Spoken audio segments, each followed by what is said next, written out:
রমাদান নাম শুনলেই মুমিন হৃদয়ে বয়ে যায় প্রশান্তির ফল্গু ধারা, ঠিক কিনা? একটা আনন্দ, একটা উচ্ছ্বাস আমাদের হৃদয়ের মধ্যে চলে আসে। রমাদান সাইয়্যিদুশ শুহুর, 12 মাসের মধ্যে সব চাইতে শ্রেষ্ঠতম মাস রমাদান আল মোবারক আসছে।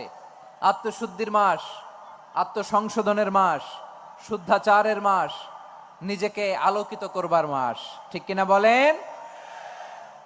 এই রমাদানুল মুবারকে আমাদের কি করণীয়, কি বর্জনীয়, what to do and what not to do, এই টপিকসের উপর কিছু কথা আপনাদের সামনে উপস্থাপন করব ইনশাআল্লাহ। ওমা তাওফীকি ইল্লা বিল্লাহ।